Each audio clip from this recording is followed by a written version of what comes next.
Our friend Sherry sent me an email this morning.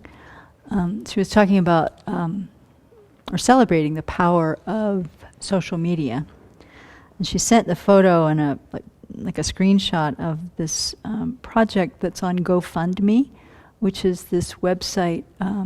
It's called crowdfunding website where people can put up things that they need, and people go on there literally to give money to support these projects. So the photo she sent was of an 8-month-old baby in a small village. It looks like maybe India is the name. She didn't say where. Who needs a liver transplant in order to survive. They're only wanting $35,000. Now, where in the world you can get a liver transplant for $35,000, I don't know. But they have a donor, but they needed to pay for the surgery. So 375 people have already given $23,400 towards this goal. They'll have it in a day. So where the donor came from, I also don't know. But the point was, look at what can happen when people know there's a need. They respond, right? So Time magazine also is reporting today that hundreds of Muslim Americans have gone to a website to give over $150,000 towards the support the families of the San Bernardino shooting victims. And what's true is that the person who actually started this fund is a Muslim man. This is principally a Muslim crowdfunding site. But when he made the initial offer, he didn't know that the people who had done the shooting were assumed to be Muslims. He just did it because he lived in that area. He cares about people. He knew the families would need support, and he started it. And then it turned out that then the killers were also identified as Muslims, and so the energy grew. So it's like that kindness didn't come from a PR motive at all. It came from wishing to help his neighbors. So yesterday I was with Venerable Chonyi, who had a surgery, an in-out surgery. She's going to be fine. It wasn't a major life-threatening thing. But in the course of that day of sitting in the hospital waiting room, watching people come and go and seeing how kind the staff was, and you'd say, okay, they're getting paid to be kind. But you can do that job and not be so kind, also, the jobs that they had. But I was even more touched by the help of the people who were coming to support others who were going into surgery. Or particularly the case of an elderly couple who came. The wife was going into maybe a replacement surgery, it sounded like. I was just overhearing joint replacement kind of thing. Her husband was a bit older than she was, well into his 80s it seemed, and he was not tracking as well. And another elderly couple had come to spend that time with him, to support him while they waited out the surgery. It was like so sweet. People helping people.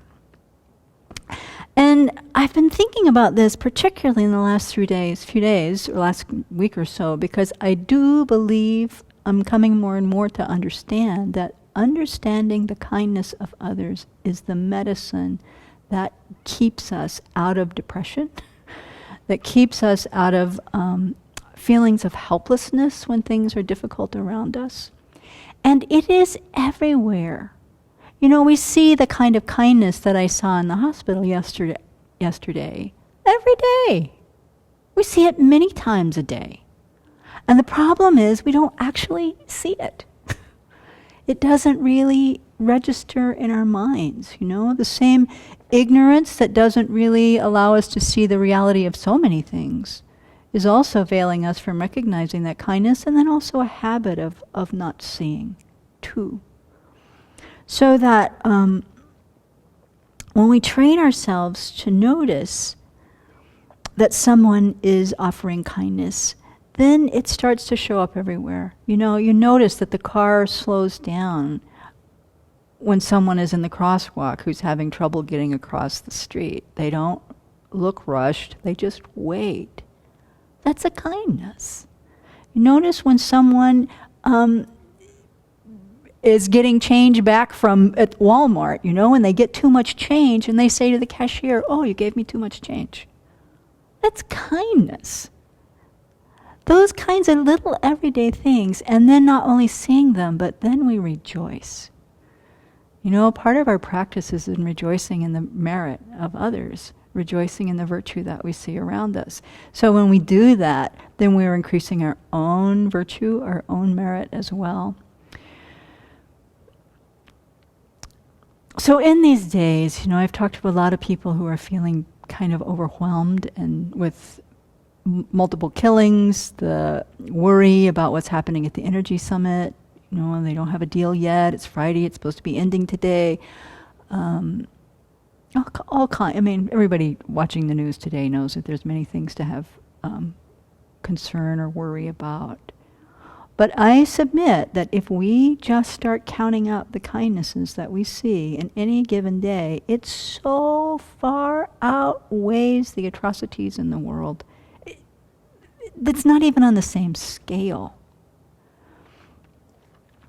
And when we do that, then we're contributing to a kindness in the world. It's like we're not in a vacuum. It's all a part of the dependent arising nature of things. His Holiness has a quote. He says, you know, he talks about kindness all the time. But he says, when we feel love and kindness towards others, it not only makes others feel loved and cared for, but it helps us to develop inner happiness and peace. I think we can say from our experience that's true. When we rejoice in that kindness, or we feel or cultivate a heart of loving kindness towards others, we feel greater happiness and peace ourselves. Then we act with greater happiness and peace ourselves. We regard others with greater peace and equanimity. We contribute that back into the world. And then, you know, to paraphrase one of the prayers that we say, through the ineluctable power of dependent arising, may all good things be accomplished. Ineluctable means unavoidable. Why is it unavoidable? Because dependent arising is unavoidable. Things arise dependent on causes, and when we're contributing our kindness, we're rejoicing in the virtues of others, we are making this a part of the causes and conditions that affect everything. Now, I'm not saying that we don't take action against racism, that we don't take action against violence. You know, Martin Luther King also says, you are not only responsible for what you say. Oh, not Martin Luther King, Martin Luther. You are not only responsible for what you say, but also for what you do not say. So that's also true. It's not that we don't speak. But